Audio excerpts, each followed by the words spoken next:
Ashtu qysh Allahu subhanahu wa ta'ala në mëson përmes ajeteve të shumta, sepse në prizmin e studiuesve të mëdhej nga dietarët e shquar, kur kanë folur vëllezër besimtar për çështjen e devotshmërisë, kanë thënë për mbi 250 ajete flasin për devotshmëri.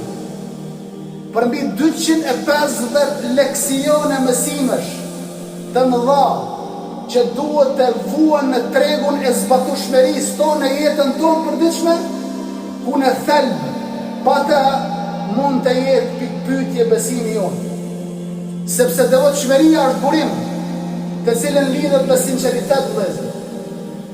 Është burim që lidhet me atë që ka urdhëruar Allahu e zbatojmë i herë. Me atë që ka ndaluar Allahu drohem dhe ruhem.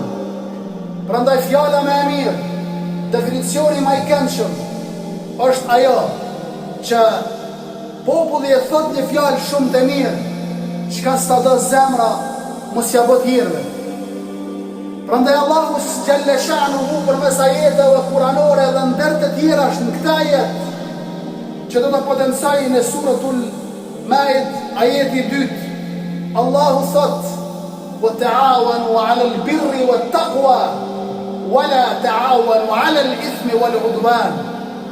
Allahu po thot: ndihmohuni, bashkëpunoni ndër vete me mirësi, begati, bujari, dashuri për hir të Allahu subhanahu wa ta'ala, kurse si mos lejoni që juve t'ju bashkon armiqësia, juve t'ju ndar armiqësia.